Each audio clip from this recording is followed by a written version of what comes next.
The story of the world before the age of familiar nations was a tale written not in parchment or stone tablets alone, but in the breath of rivers and the dust of deserts.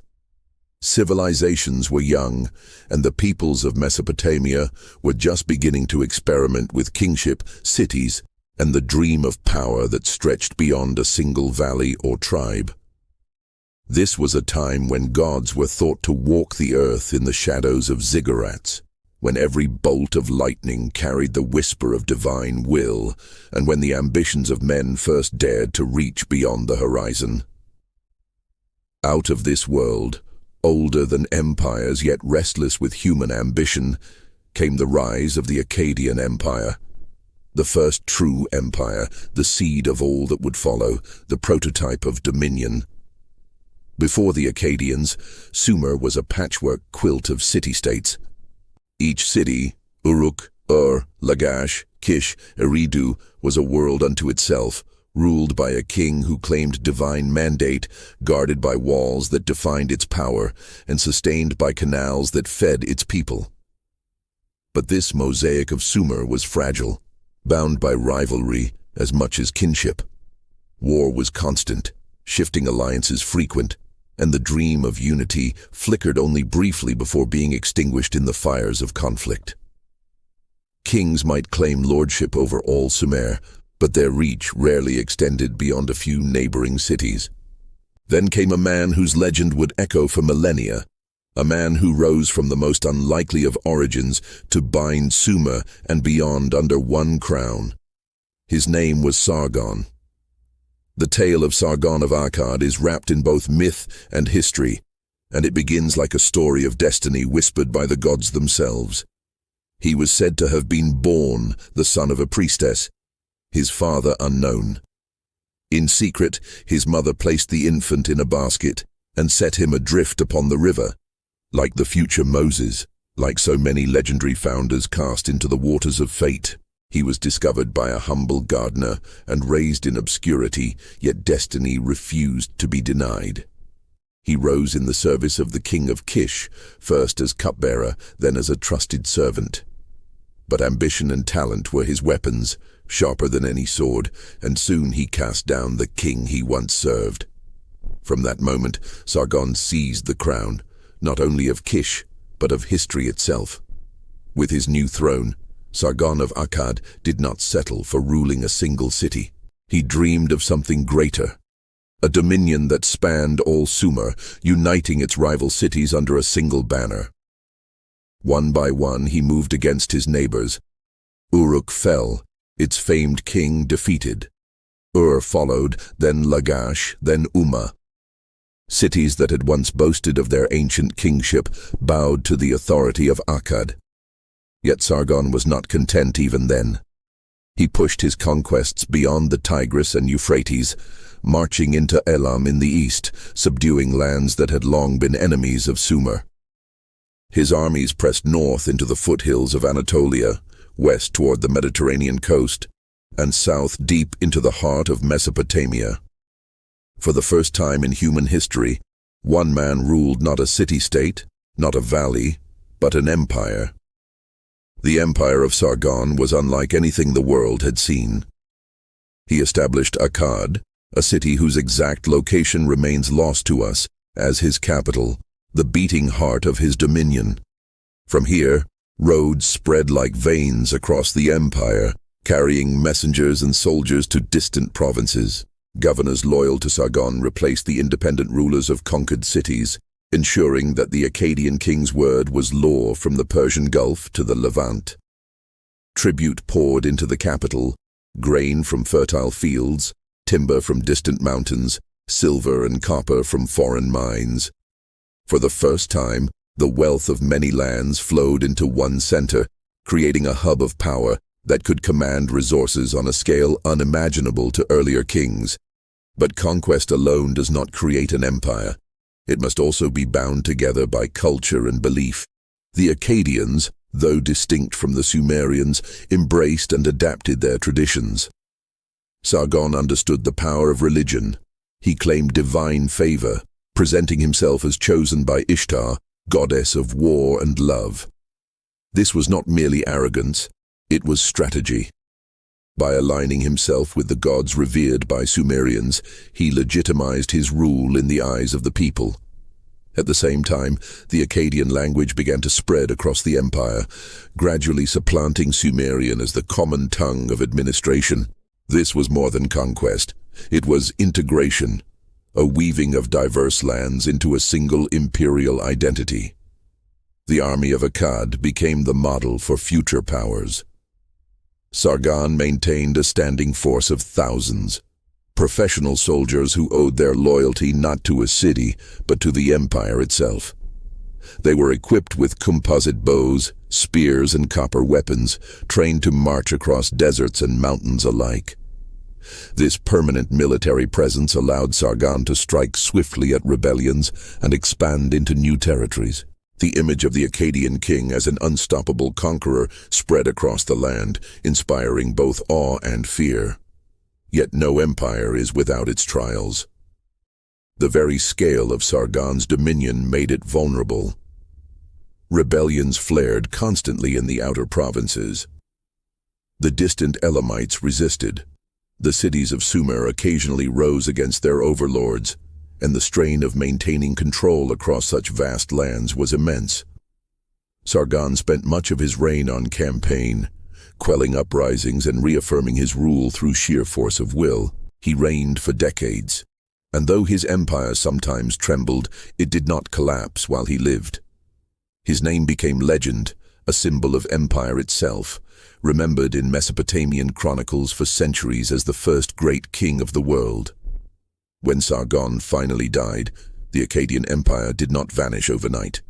His sons and grandsons inherited his crown, continuing to rule from Akkad. Among them, Naram-Sin, his grandson, stands out as a figure of towering ambition. Naram-Sin carried the empire to its greatest heights, expanding its reach even further and declaring himself not just king but a living god. He was depicted in victory steles with horned crowns, the symbol of divinity, trampling his enemies beneath his feet. In the eyes of his subjects, he was no longer merely chosen by the gods, but was himself divine. This marked a turning point, for while it magnified his authority, it also drew the ire of the priesthood, and the people who believed such hubris invited disaster. And disaster did come. Under Naram-Sin, the Akkadian Empire began to crack under the weight of its ambitions. Enemies grew bolder. The Gutians, fierce mountain tribes from the Zagros, launched relentless raids, destabilizing the empire's northern frontiers. Famine struck, as climate changes brought drought to Mesopotamia, weakening the agricultural foundation that sustained the empire. Provinces rebelled, cities broke free, and the once unshakable authority of Akkad began to crumble. The very infrastructure Sargon had built to bind his realm now became highways of revolt. By around 2154 BC, the Akkadian Empire fell, consumed by rebellion and invasion. The Gutians stormed through Mesopotamia, toppling the power of Akkad and plunging the land into a period of fragmentation and decline. The great city of Akkad itself vanished into history, its location lost, its ruins perhaps still buried beneath the soil of Iraq, waiting for rediscovery. Yet the empire of Sargon left an indelible legacy. It had shown the world that dominion could extend beyond city walls, that cultures could be woven together into something greater, and that the idea of empire was possible. In the centuries that followed, rulers across Mesopotamia would invoke Sargon's name as a model of kingship.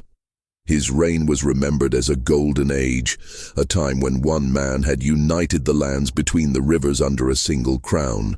And though his empire fell, the blueprint of empire endured, ready to be taken up by those who followed. For even in collapse, the Akkadian dream lingered like a shadow over the Fertile Crescent, waiting for new kings to rise. As the memory of Akkad faded, a new power emerged from the south. Not as vast as Sargon's creation, but determined to revive the glories of Sumer. From the ashes of Akkad, the kings of Ur would carve out their own dominion, giving rise to what history calls the Third Dynasty of Ur. The fall of Akkad did not end the dream of empire. For a time, Mesopotamia seemed broken, scattered like shards of clay tablets across the desert sands. The Gutians, fierce mountain tribes with no tradition of urban life, poured into the Fertile Crescent, and though they could topple empires, they could not govern them.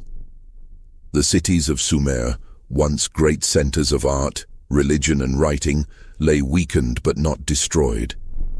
Their gods still dwelled in the temples, their priests still chanted hymns, and their people still remembered the days when kings ruled with majesty. From this fractured world, a revival emerged, not Akkadian this time, but Sumerian, a deliberate attempt to restore the ancient order of the south. This was the age of the Third Dynasty of Ur, a renaissance of Sumer's glory that shone brightly before it too was consumed by time. The city of Ur had long been one of the jewels of Sumer. Its ziggurat towered over the plain, a massive staircase to the heavens dedicated to the moon god Nanna.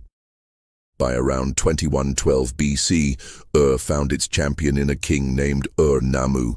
He rose to power after driving out the Gutians, who had become despised throughout Mesopotamia for their inability to maintain order. Ur-Nammu proclaimed himself not just a king of one city, but the shepherd of all Sumer, and he sought to re-establish the traditions that had been broken since the fall of Akkad. He did not claim divinity like Naram-Sin, but instead clothed himself in piety, humility, and law. His rule was to be one of justice and prosperity, a restoration of harmony between the gods and the people. Ur-Nammu's greatest achievement was the creation of what many historians consider the world's oldest known law code, predating even Hammurabi's by centuries.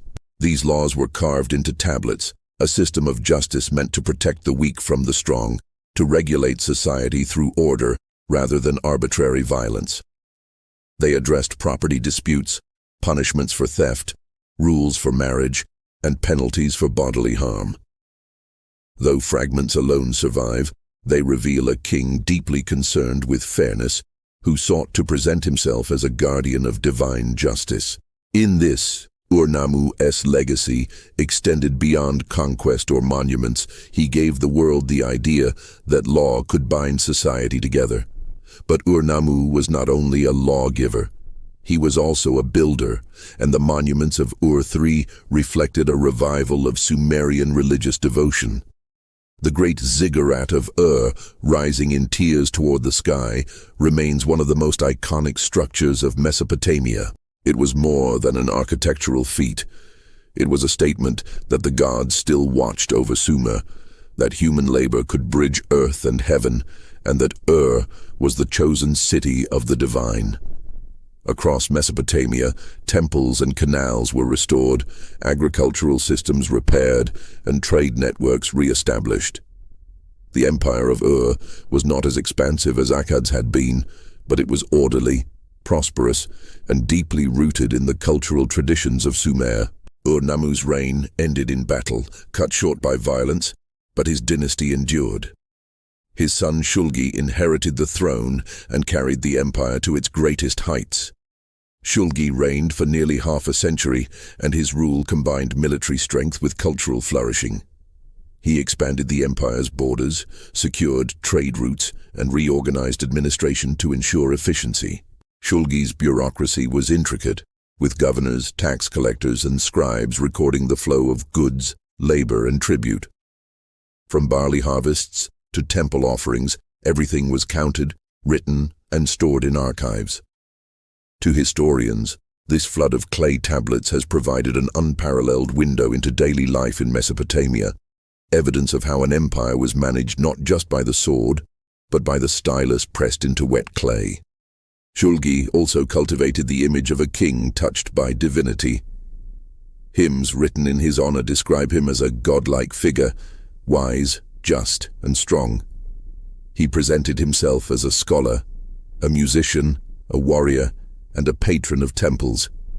In him, The Sumerian tradition of the god-king flickered again, though not with the brazen arrogance of Naram-Sin. Shulgi's propaganda painted him as the perfect ruler, chosen by the gods to restore balance to a land once fractured. His reign became a golden age of Sumerian culture, with literature, hymns, and art flourishing under his patronage. Yet beneath this glittering surface, cracks slowly formed. The empire of was strong, but like all empires, it was vulnerable to the forces of geography and time. Its prosperity depended on the irrigation systems that fed the fields, but environmental changes, including shifts in climate and increasing salinity of the soil, began to strain agriculture. At the same time, pressure mounted on its frontiers. To the west, the Amorites, Semitic-speaking tribes from the desert, pressed into Mesopotamia, seeking fertile lands and opportunity. To the east, the Elamites remained a persistent threat, waiting for weakness. By the reign of Ibbi-Sin, the last king of these pressures converged. The Amorites established footholds in the land, and the Elamites launched devastating invasions. The once orderly bureaucracy faltered as famine and rebellion spread. Cities that had once sworn loyalty to declared independence, and the empire unraveled piece by piece. Finally, around 2004 BC, the Elamites sacked itself, carrying off the king in chains and leaving the great city in ruins. The third dynasty of the last great flowering of Sumerian civilization, was extinguished. The fall of was more than the loss of a dynasty. It marked the end of Sumerian political dominance. Though Sumerian culture and language lingered in religion and scholarship, the torch of power passed to new peoples. The Akkadian language, once the tongue of conquerors, became the lingua franca of administration. The age of purely Sumerian kingship was gone, replaced by new dynasties and cultures that would build upon its legacy. And yet, the memory of Thrud remained. Its law code echoed in later systems of justice. Its ziggurats inspired temples for centuries. Its bureaucratic precision laid the groundwork for future administrations. The kings of had tried to restore what was lost after Akkad, to turn back the wheel of time and revive Sumer's greatness. For a moment, they succeeded, creating an empire that stood as both an end and a beginning. The last breath of Sumer, and the first whispers of the new world that would follow. In the centuries after Ur's fall, Mesopotamia did not lapse into silence. The cities endured, the rivers still flowed, and new peoples surged into the land. Among them were the Amorites, once desert wanderers, who would rise from obscurity to seize the most storied city of them all. From their ambition would come an empire remembered for one of history's most enduring achievements, the codification of law under a king whose name still echoes today, Hammurabi of Babylon. As the memory of faded into the echoes of hymns and broken tablets, the stage of Mesopotamia shifted northward. There, in the lands between the Tigris and the Zagros Mountains, another power was quietly emerging. It was not as ancient as Sumer, nor as ambitious as Akkad in its beginning, but it carried within it the seeds of endurance and resilience. This was Assyria, a people whose destiny was not merely to rise and fall once, but to rise again and again, like iron hammered on the anvil of history, until they forged one of the greatest empires the ancient world had ever known. The earliest Assyrians lived in the northern reaches of Mesopotamia, where the fertile plains gave way to rolling hills and rugged mountains. Their chief city was Assur, perched on the banks of the Tigris. Unlike the sprawling southern cities, Assur was both a trading hub and a religious center, devoted to the god from whom it took its name. Assur was not only the patron deity of the city, but the embodiment of the state itself. To serve Assur was to serve the destiny of the Assyrian people. The kings of this early age were less like conquerors in the mold of Sargon, and more like stewards of a sacred trust. Their authority was tied directly to their devotion to their god, and every act of governance was presented as an offering to him. In this world, trade was the lifeblood of Assyria. Unlike Sumer and Akkad, whose strength lay in controlling fertile plains, the Assyrians carved their place through commerce. From Assur, caravans set out across Mesopotamia and beyond, carrying textiles, tin, and precious goods to faraway lands. They established colonies deep into Anatolia, including the famous trading settlement at Kanesh, where Assyrian merchants lived among the Hittites centuries before either power would become an empire. These merchants were not mere peddlers. They were the arteries of an economic system that bound the north to the wider world. Through them, Assyria grew wealthy, connected, and cosmopolitan, long before it became a military power. Yet commerce alone did not define the old Assyrian Empire. Like their southern neighbors, the Assyrians understood that trade without security was fragile, and so they began to cultivate a military tradition that would, in time, make them legendary. Early Assyrian kings organized armies to protect caravans, secure roads, and expand their influence over neighboring lands. These were not yet the ruthless campaigns that would define later Assyria, but the foundations were being laid.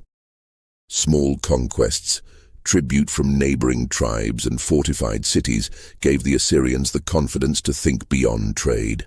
By around 2025 BC, Assurbanipal and his successors established what we call the Old Assyrian State. Though its territory was modest compared to Akkad or Ur, its structure was innovative. The Assyrians developed a system of administration that fused religious devotion with practical governance. The king was the representative of Assur, and his power was seen as sacred, but the city itself, its elders, merchants, and temples, shared in the decision-making. This blend of monarchy, oligarchy, and theocracy created a resilient political culture that allowed Assyria to endure long after larger empires crumbled. Assyrian expansion during this period was cautious, but strategic. They extended influence over the surrounding plains and secured dominance of trade routes leading into Anatolia and the Levant.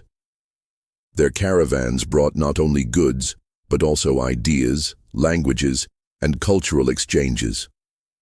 Through their colonies, they became conduits of Mesopotamian writing, law, and religion, spreading these traditions far beyond their homeland. Clay tablets discovered in Anatolia bear witness to Assyrian merchants negotiating contracts, paying taxes, and resolving disputes under their own laws, even while living abroad. This early diaspora of Assyrian commerce foreshadowed the reach their empire would one day achieve through arms. But the Old Assyrian period was not an age of unchecked growth. To the south, Babylon was rising under the Amorite dynasty, led by Hammurabi. To the east, Elam remained a formidable power, and to the north and west, the Hittites were beginning their ascent. Assyria's position in the northern Mesopotamian crossroads meant it was constantly pressured by rivals on all sides. The kings of Assur had to balance aggression with caution, expansion with survival. At times, Assyria flourished as a regional hegemon. At other times, it was forced to bend before the might of greater powers. Despite these challenges, the Old Assyrian period left behind a legacy of resilience and identity. Unlike Akkad, which vanished into memory when its capital was lost, Assur remained, its cult unbroken, its traditions intact. The merchants of Assyria carried not only goods, but also their culture, ensuring that the Assyrian name was known far beyond its borders. And though their early empire eventually weakened, absorbed into the orbit of Babylon and later powers, the Assyrians never disappeared. They watched, waited, and endured, like an ember glowing faintly in the ashes, waiting for the wind of opportunity to ignite it once more. For now, however, the torch of power shifted southward again, to a city that would become synonymous with law, kingship, and cultural brilliance. From its gates would emerge a king whose code of justice would echo across millennia, shaping ideas of right and wrong long after his dynasty fell.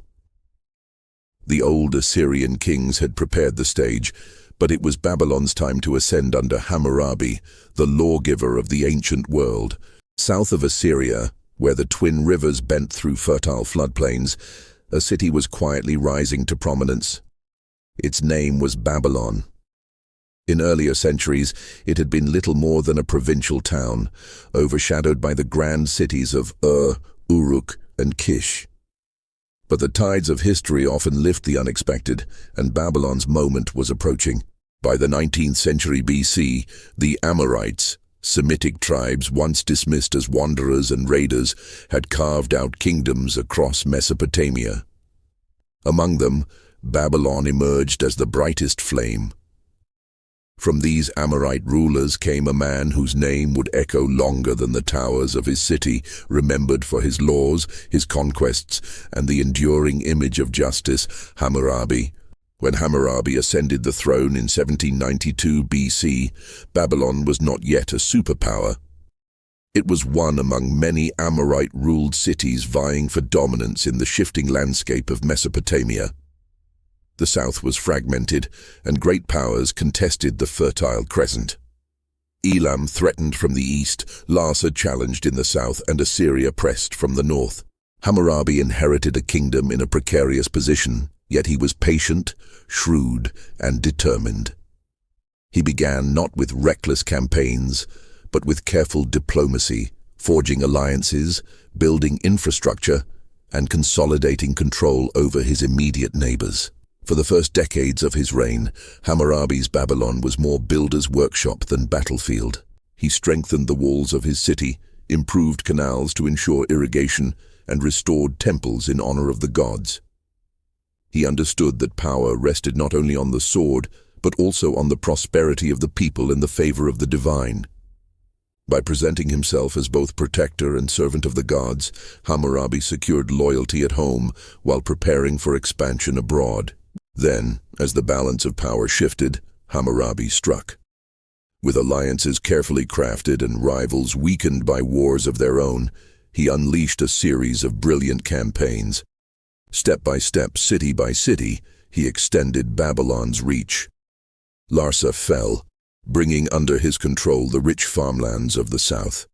Eshnunna in the east was subdued, and Elam was beaten back beyond the Zagros.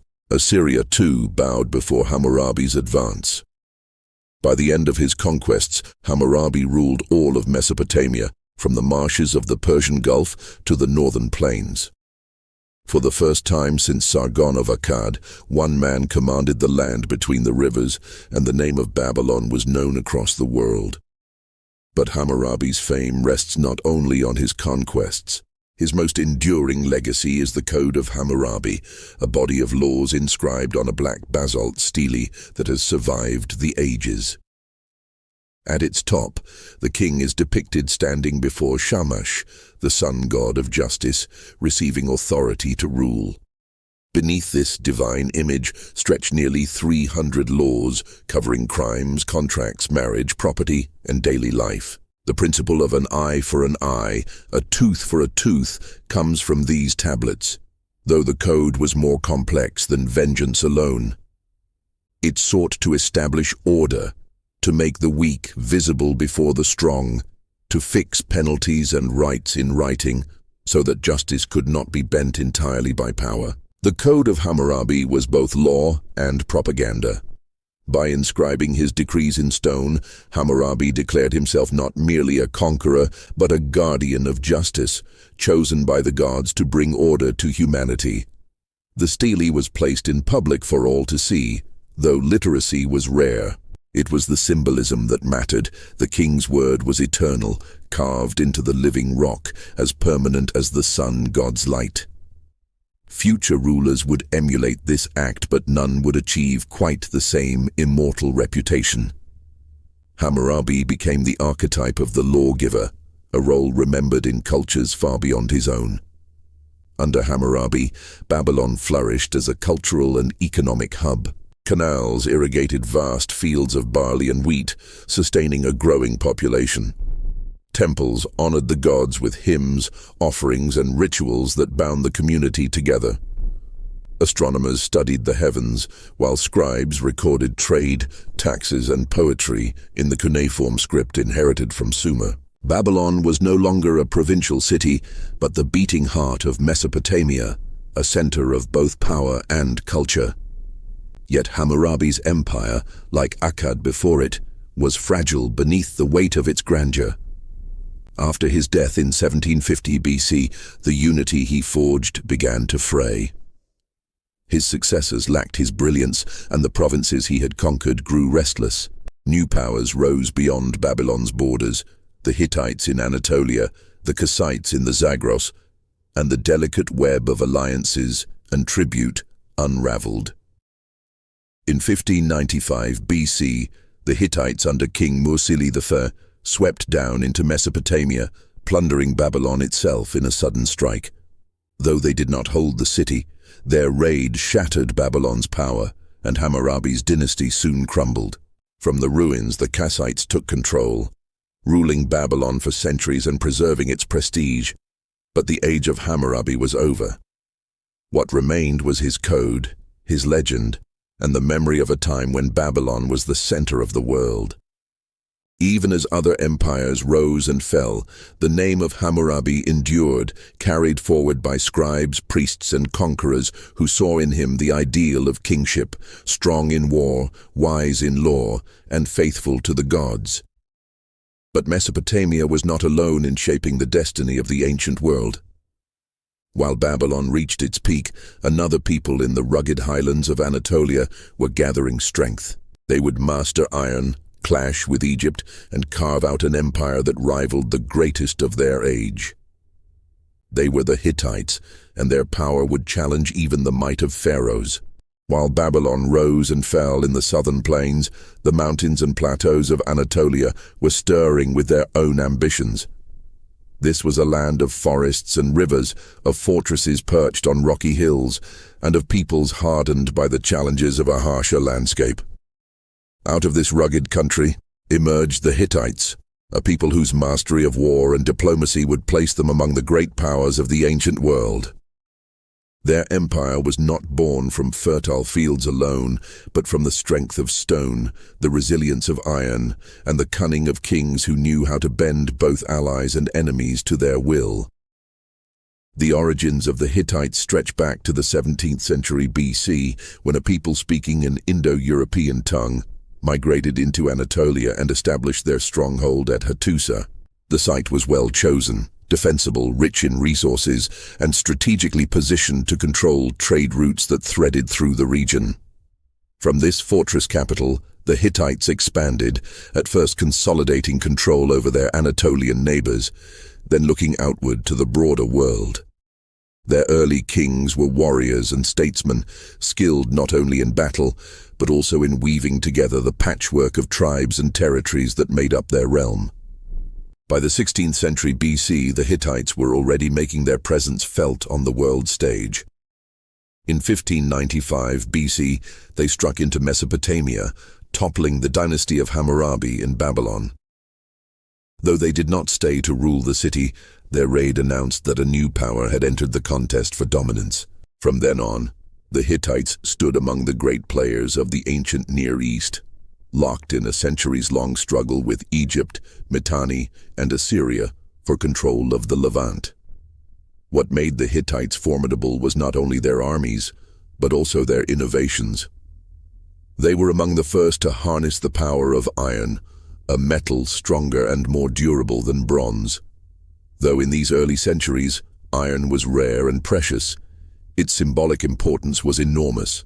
The Hittites became associated with this new material, and later ages would remember them as the first smiths of empire, the pioneers of an age that would transform warfare and society. Their chariots, too, were formidable, lighter, faster, and more maneuverable than those of their rivals.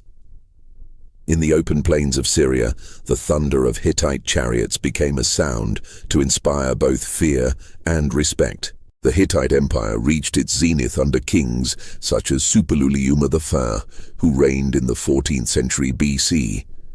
He was a conqueror of rare genius, restoring Hittite power after a period of decline and launching campaigns that carried his armies deep into Syria. City after city fell before him, and even the kingdom of Mitanni, once a great rival, was brought to its knees. Suppiluliuma's victories placed the Hittites in direct confrontation with Egypt, the other great power of the age. The struggle between these two empires would shape the destiny of the Near East for generations. It was at Kadesh, in the 13th century BC, that this rivalry reached its climax. The Egyptian pharaoh Ramses II marched north with his armies to reclaim Syrian cities lost to Hittite control.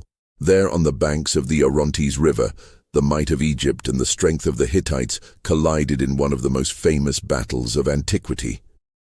Chariots clashed in clouds of dust. Warriors fought in desperate confusion, and both sides claimed victory. The truth was more ambiguous. Ramses boasted of triumph in inscriptions across Egypt, while the Hittites held the field and secured their hold on Syria. In the end, the battle produced not the destruction of one power by another, but the first known peace treaty in history. Written in cuneiform and Egyptian hieroglyphs, the treaty between Ramses II and Hattusili III declared not only an end to hostilities, but also a pact of mutual defense. For the first time, diplomacy tempered the fury of empires. Hittite civilization was more than warfare. Their capital, Hattusa, was a marvel of its age, surrounded by massive stone walls that snaked across hills and valleys. Within, temples and palaces stood as symbols of royal authority and divine favor. The Hittite kings ruled as representatives of the gods, particularly the storm god Tarhun, whose power over the skies mirrored the king's command over the earth. Their religious system absorbed deities from conquered peoples, creating what later scribes called the 1,000 gods of Hatti. This inclusiveness was not weakness, but strength, binding diverse lands into a shared religious tapestry. The Hittites were also remarkable for their legal traditions. Like the Sumerians and Babylonians before them, they codified laws, but theirs reflected a different sensibility. Hittite laws emphasized restitution over vengeance, favoring fines and compensation rather than harsh physical punishment. This revealed a society concerned not only with authority, but also with maintaining balance among its people. Their archives, filled with treaties, decrees, and myths, show a literate, organized, and sophisticated administration, capable of ruling an empire that stretched from Anatolia to northern Syria. But like all empires, the Hittites faced challenges that could not be contained forever. Internal rivalries weakened the royal line as succession disputes tore at the unity of the realm. Economic pressures mounted as trade routes shifted and resources dwindled. More ominously, new waves of migration and invasion swept across the ancient world in the late 13th century BC. The so-called Sea Peoples, mysterious raiders from across the Mediterranean, devastated kingdoms from Anatolia to Egypt. The Hittite Empire, already strained, collapsed under these blows. By around 1178 BC, Hattusa lay abandoned, its palaces burned, its temples silent. The empire that had rivaled Egypt was gone, swallowed by the same chaos that ended the Bronze Age. Yet the Hittites did not vanish entirely. Their culture survived in smaller Neo-Hittite states scattered across Syria and Anatolia, preserving fragments of their traditions for centuries. The memory of their power lingered in treaties, in myths, and in the ruins of their great capital. They had shown that Anatolia, often overlooked in the shadow of Mesopotamia and Egypt, could produce a power equal to any in the ancient world. Their iron, their chariots, and their diplomacy shaped the course of history, and their fall was part of a wider transformation that swept away many of the great powers of the Bronze Age. As the Hittite realm crumbled, so too did Egypt's empire waver, battered by the same storms of invasion and change. But before its decline, Egypt had risen to extraordinary heights, wielding its power far beyond the Nile Valley. To understand the full story of the ancient world before 500 BC, we must now turn to the New Kingdom of Egypt, a civilization whose monuments still tower above the sands, defying time itself, proclaiming the grandeur of pharaohs who sought to rule as gods on earth. When the storms of history cleared after the collapse of the Middle Kingdom, Egypt rose again, stronger than ever before. This rebirth came with the dawn of the New Kingdom around 1550 BC, a time when the pharaohs transformed their land from a kingdom rooted in the Nile into an empire that cast its shadow across the Levant, Nubia, and beyond. No longer content merely to guard their river valley, the rulers of this age sought dominion, tribute, and glory. Their names: Thutmose, Hatshepsut, Akhenaten, Tutankhamun, Ramses, echo across millennia, immortalized in stone and myth. The story began with liberation. The Hyksos, foreign rulers from Asia who had once seized the Nile Delta, were expelled by pharaohs of Thebes. The victory instilled in Egypt a determination never again to be vulnerable to outsiders. Expansion became both defense and destiny. Pharaohs of the early New Kingdom marched their armies into Canaan and Syria, determined to build buffer zones and project Egypt's might far from the Nile. This outward thrust was not only military but also ideological. Egypt saw itself as the center of the cosmos, ordained by the gods to bring order, or Ma'at, to a chaotic world. One of the most extraordinary figures of this age was Hatshepsut, the queen who became pharaoh. Ruling in the 15th century BC, she defied convention by assuming the full regalia of kingship, the false beard, the crook and flail, the titles reserved for men. Her reign was not one of reckless conquest, but of prosperity and monumental ambition. She sent expeditions to the land of Punt, bringing back incense, ivory, and exotic wonders. She built temples of stunning grandeur, including her mortuary temple at Deir el-Bahri, a structure of terraces and colonnades that still astonishes with its grace. Though later kings attempted to erase her name, chiseling her likeness from walls, her monuments endured, speaking of a woman who ruled with confidence and vision. Her successors pushed Egypt further onto the world stage. Thutmose III, often called the Napoleon of Egypt, transformed the kingdom into an empire through relentless campaigns. He led his armies deep into Syria and Palestine, capturing cities, subduing princes, and returning to Thebes with tribute and captives. Records from Karnak detail his victories, listing conquered towns like a roll of thunder across the Levant. Under him, Egypt became the greatest power of its time, feared and respected by neighbors near and far. But even as the empire expanded, it was also a place of deep religiosity and artistic brilliance.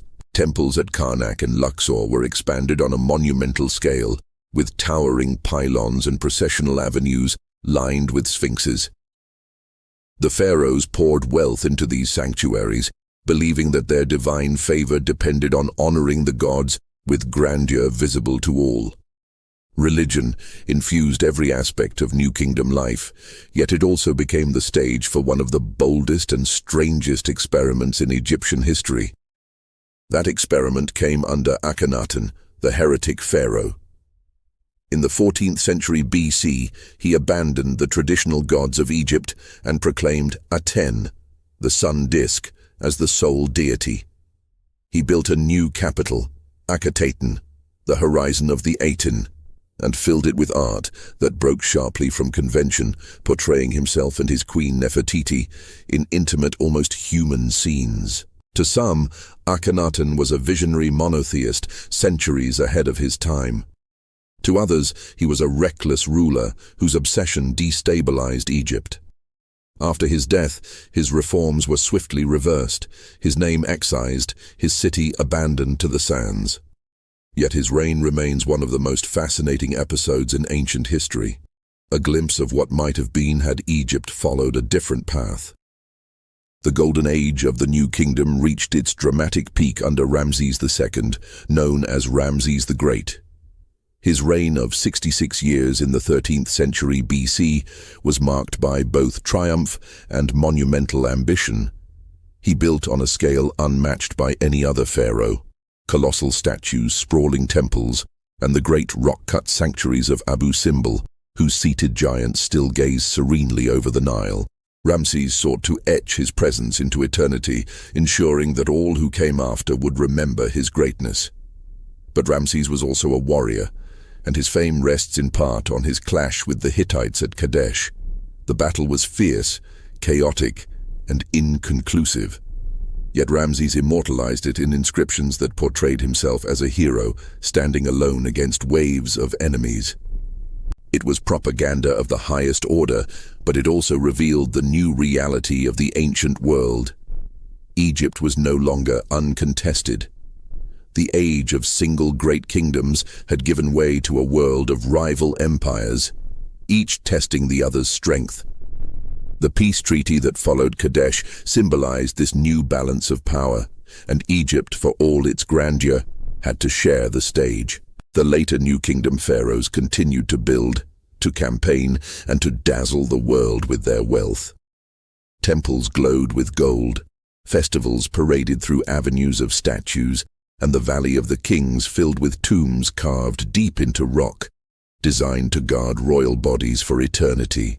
Among them lay Tutankhamun, a boy king whose reign was brief, but whose tomb, discovered intact in the 20th century, would captivate the modern world with its treasures. Yet beneath the splendor, cracks spread. The endless building projects strained the economy. Foreign campaigns drained resources, and priests of Amun amassed power that rivaled the pharaohs themselves. By the late 12th century BC, Egypt faced the same wave of upheavals that destroyed the Hittites and shook the entire region. The Sea Peoples stormed its coasts, and though Ramses III managed to repel them, the cost was devastating. Egypt survived, but diminished. The empire shrank, its wealth declined, and the new kingdom faded into a shadow of its former self. Still, the monuments of this era endure as some of the most iconic creations of human civilization. Towering statues, temples aligned with the rising sun, tombs glittering with gold. These remain testaments to a time when Egypt ruled as a superpower, when pharaohs walked as gods upon the earth, and when the Nile carried not only life, but the ambitions of an empire. As Egypt waned, another power stirred once again in Mesopotamia, a land that had seen empires rise and fall like the ebb and flow of its rivers. In the north, the Assyrians, once a small kingdom overshadowed by their neighbors, began to gather strength, setting the stage for a resurgence that would bring the ancient world into a new and brutal era of conquest. While Egypt poured its wealth into temples and monumental tombs along the Nile, the northern plains of Mesopotamia were quietly preparing for a resurgence of power. Assyria, once a modest kingdom, had survived the shifting tides of Akkadian, III, and Babylonian dominion. Its cities, temples, and fortifications had endured, and its people, tempered by trade, warfare, and survival, were ready to claim a larger destiny. The Middle Assyrian Empire, beginning around 1392 BC, marked the first time Assyria would step decisively onto the stage of imperial ambition, no longer content with being a regional player, but determined to dominate the Fertile Crescent itself. The foundation of this resurgence was built upon both tradition and innovation. Assyrian kings drew lessons from their predecessors, the Akkadians' centralized authority, III's bureaucratic precision, and Babylon's combination of law and culture. From this, they forged a system that fused military might, administrative efficiency, and religious legitimacy. At the center stood the god Asher, whose name not only defined the capital but symbolized the authority of the king. To serve Asher was to wield power, and the king was his earthly representative, bound to expand the realm in both tribute and territory. Tukulti-Ninurta-Thamman, one of the early architects of this new imperial age, transformed Assyria into a state capable of sustained conquest. He undertook campaigns that extended Assyrian influence across northern Mesopotamia and into the heart of Babylonian territory. Cities were captured, fortresses built, and borders secured with both force and diplomacy. Tukulti-Ninurta also invested heavily in infrastructure. Canals were repaired, roads fortified, and archives meticulously maintained. The king understood that empire was as much about organization and communication as it was about soldiers and swords. Assyrian warfare during this period became increasingly sophisticated. Armies were organized into divisions, equipped with bronze weapons and early iron implements, supported by archers and charioteers. Siegecraft advanced, with battering rams and wooden towers, allowing them to breach even the most formidable city walls. The Assyrians' reputation for relentlessness grew as tales spread of towns that resisted their campaigns being utterly destroyed or deported. A foretaste of the methods that would define the Neo-Assyrian superpower centuries later. Yet the Middle Assyrian Empire was not a mere engine of destruction. Kings cultivated the appearance of legitimacy, linking themselves to Ashur and presenting themselves as protectors of justice and order. Temples were built or restored. Inscriptions carved in cuneiform praised both the gods and the king, and officials meticulously recorded taxes, trade, and labor. This attention to administration allowed Assyria to sustain campaigns across a landscape of competing powers, while maintaining loyalty at home. Assyria's influence also reached the Levant and Anatolia. Diplomatic and military initiatives allowed the kingdom to secure trade routes, ensuring the flow of tin, copper, timber, and other vital resources. These interactions were not always peaceful. Vassal states were compelled to pay tribute, but they also became conduits for the cultural and technological exchange that strengthened the Assyrian state. Through this combination of military dominance and economic integration, Assyria began to emerge as a model for the first true superpowers. Despite its successes, the Middle Assyrian Empire faced persistent challenges. Babylon remained a formidable neighbor to the south, resisting attempts to dominate it fully. In the west, Mitanni and Hittite influence threatened Assyrian ambitions, while to the east, the Zagros Mountains provided refuge for hostile tribes. Internal tensions occasionally flared as rival factions within the royal court sought power. Yet the kingdom endured. Its strength lay not only in conquest, but in resilience, a capacity to recover from setbacks and maintain identity even amid chaos. The Middle Assyrian kings set the stage for the era that would follow, the Neo-Assyrian Empire, beginning in the 9th century BC. Their reforms, military innovations, and centralized authority became the foundation upon which later Assyrian rulers would construct an empire that dwarfed all others of the time, stretching from the Mediterranean to the Persian Gulf, from Egypt to the Zagros. Without the vision and consolidation of the Middle Assyrian period, the later superpower could not have been achieved. By the 9th century BC, Assyria had matured into a state capable of projecting its influence far beyond its northern heartland. The administration, army, and cult of Ashur were all refined to a level that would allow a single king to command unprecedented authority.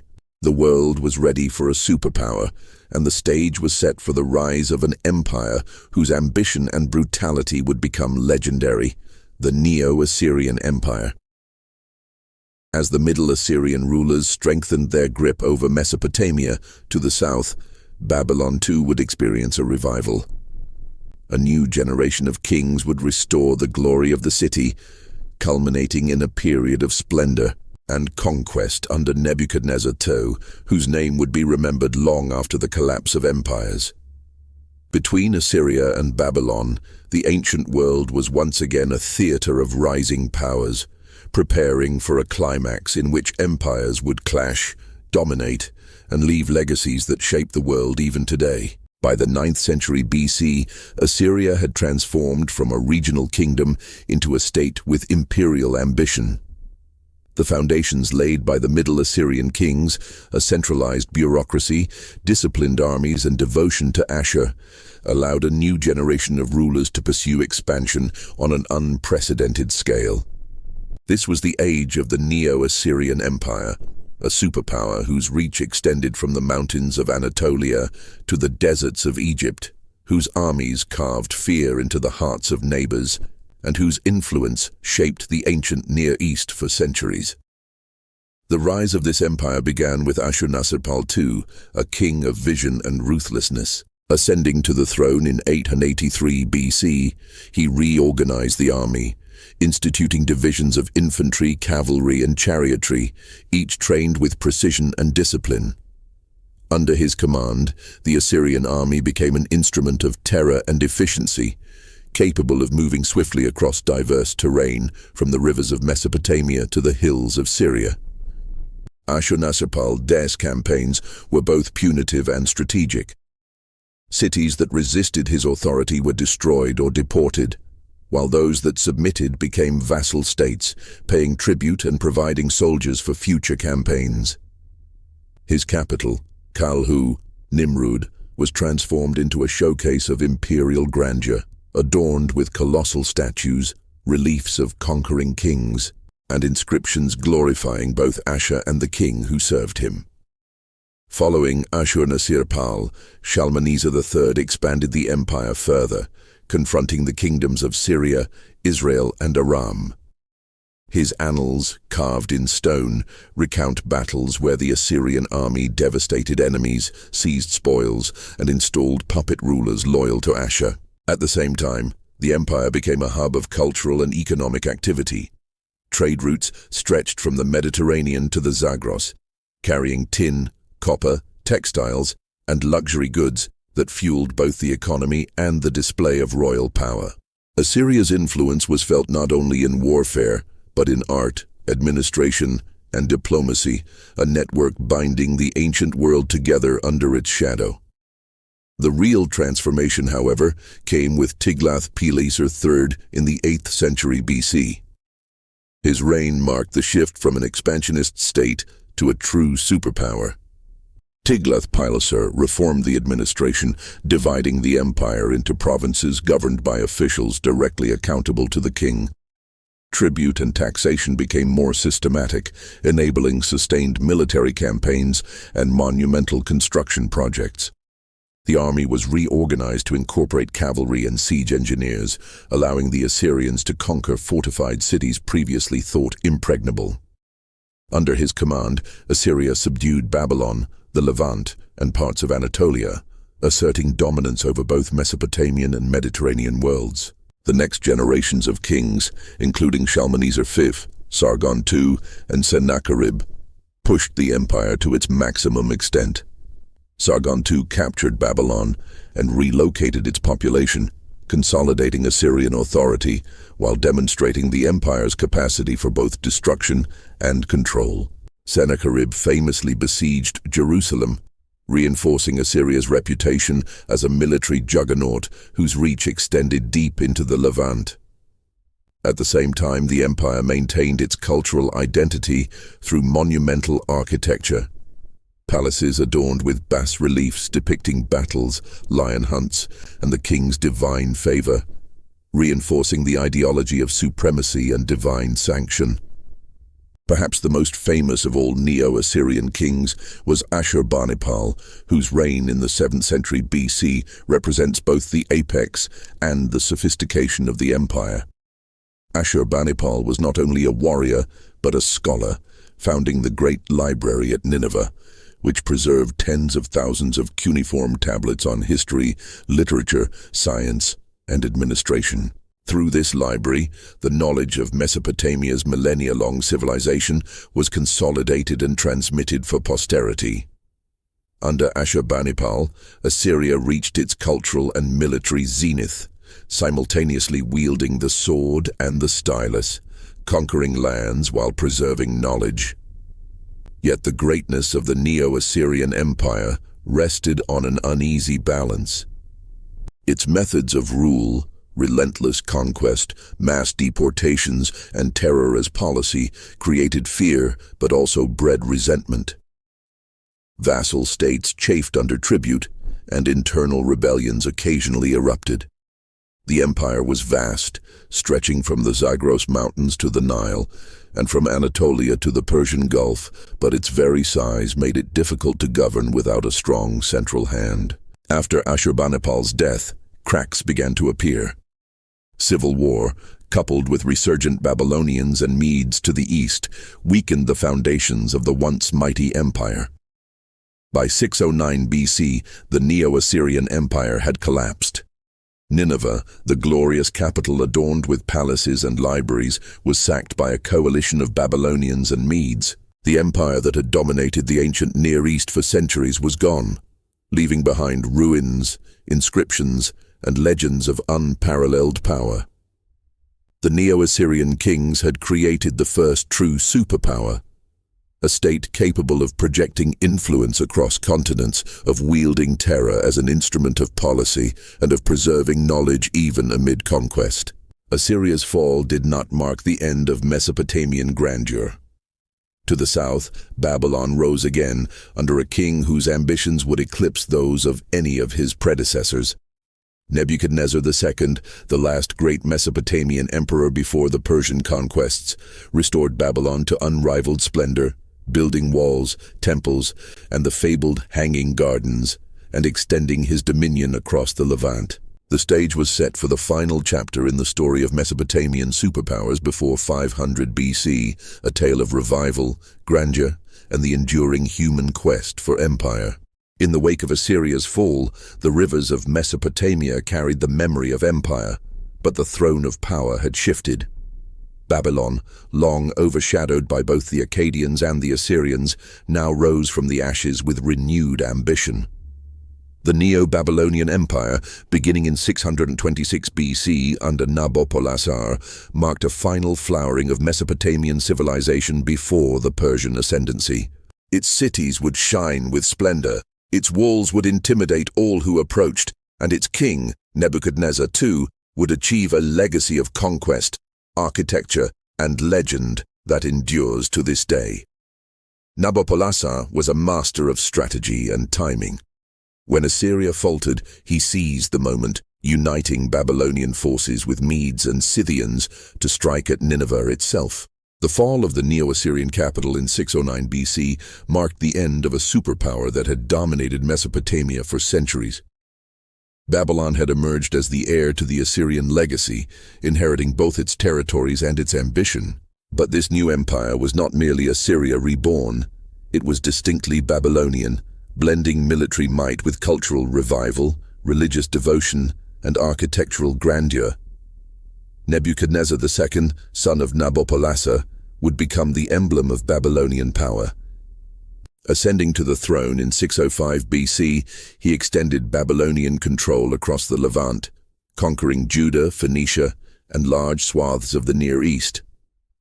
The siege of Jerusalem in 597 BC and the destruction of the city's temple in 587 BC became defining moments, leaving an indelible mark on history and on the imagination of later generations.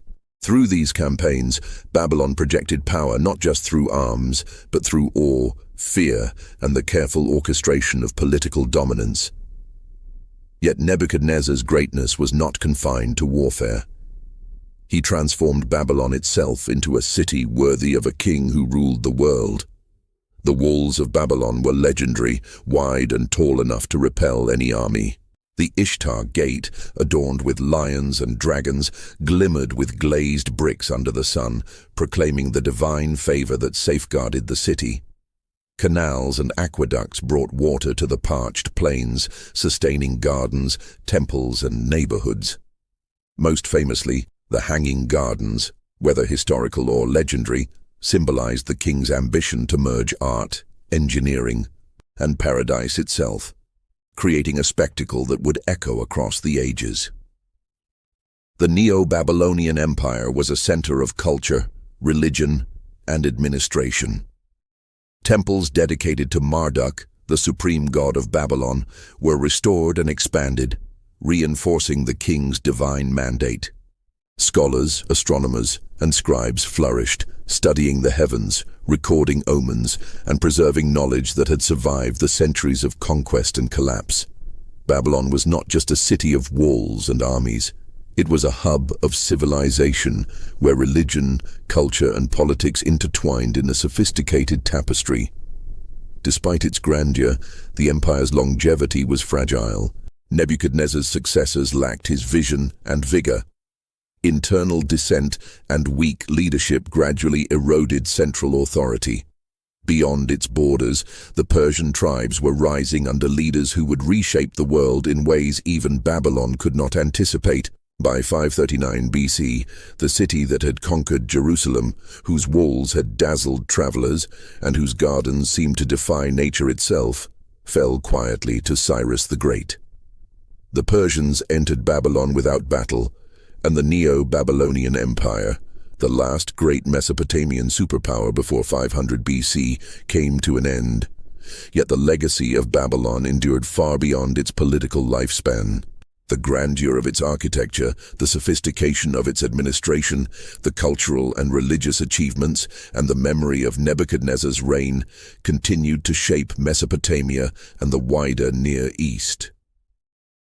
Babylon remained a symbol of human ambition, the power to conquer, to build, to rule, and to inspire awe for millennia. Its story, intertwined with the rise and fall of Akkad, Assyria, and Hittite Anatolia, closes the chapter of the ancient superpowers before 500 BC, leaving the stage ready for the rise of new empires, from the Achaemenid Persians to the Greeks, whose histories would be forever shaped by the civilizations that came before. And so, the stage of the ancient world, once dominated by Sumerian city-states, Akkadian conquerors, Hittite warriors, Egyptian pharaohs, and Assyrian emperors, found itself poised at a crossroads. The lessons of power, governance, culture, and ambition left by these forgotten empires echo through time, a reminder that even those who fall into history's shadows can shape the future in ways both enduring and profound. The world before 500 BC was a tapestry of ambition, ingenuity, and relentless struggle. From the fertile plains of Sumer to the rugged hills of Anatolia, from the banks of the Nile to the heart of Mesopotamia, empires rose, flourished, and fell, leaving behind monuments, laws, and stories that would echo across millennia. Each empire was born of its land, its people, and its gods, yet each shared a common truth. The pursuit of power demands vision, courage, and sometimes ruthlessness. The Akkadians had shown that a single ruler could unite city-states under one banner, pioneering the very idea of empire. The Ur-3 dynasty had demonstrated the power of administration, irrigation, and the written word to sustain a civilization. Assyria, in its three incarnations, revealed the blend of commerce, military innovation, and religious authority that could shape a superpower, while Babylon proved that law, culture, and architectural grandeur could immortalize a king beyond the battlefield. The Hittites, with their iron and chariots, challenged the old powers and introduced diplomacy as an instrument of statecraft. Egypt's new kingdom, with pharaohs like Hatshepsut, Akhenaten, and Ramses II, showcased what it meant for a civilization to wield divinity, art, and warfare in tandem, projecting influence far beyond its borders. Each empire rose in response to both opportunity and crisis, their destinies intertwined. Assyria's rise drew upon lessons from Akkad and Babylon, yet it also reshaped the art of conquest, influencing future rulers across the Near East. Babylon's laws and monuments would inspire not only its immediate successors, but the cultural imagination of civilizations yet to come. Egypt's grandeur stood as a benchmark for power, demonstrating that civilization could flourish in harmony with nature and divinity while commanding the loyalty of vast populations.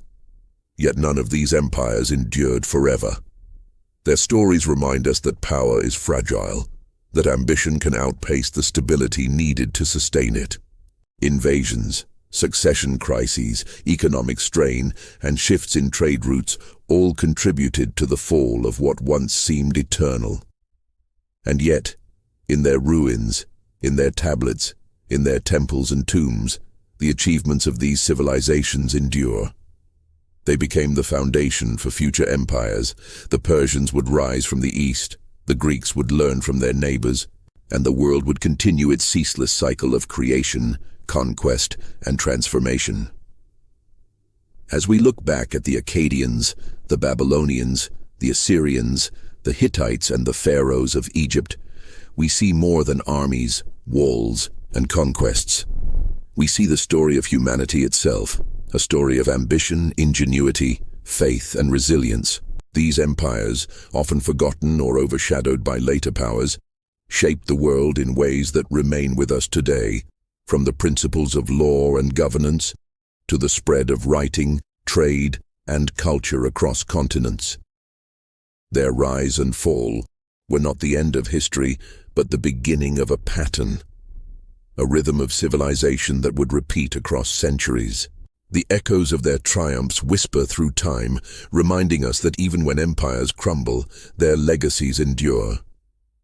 The world before 500 BC was forged by these forgotten superpowers, and in understanding them, we glimpse the roots of our own history, the foundations upon which all that followed would be built. And as the next great empires rose, from the Achaemenid Persians to the Greeks, the lessons of Mesopotamia, Anatolia, and Egypt were carried forward. The necessity of unity and vision, the power of culture and law, the might of armies and strategy, and the enduring truth that civilization, once shaped, leaves traces that time itself cannot erase. The stage is now set for a new chapter in human history, where the lessons of the past meet the ambitions of the future, and where the empires that shaped the world before 500 BC pass the torch to new powers ready to redefine it once again.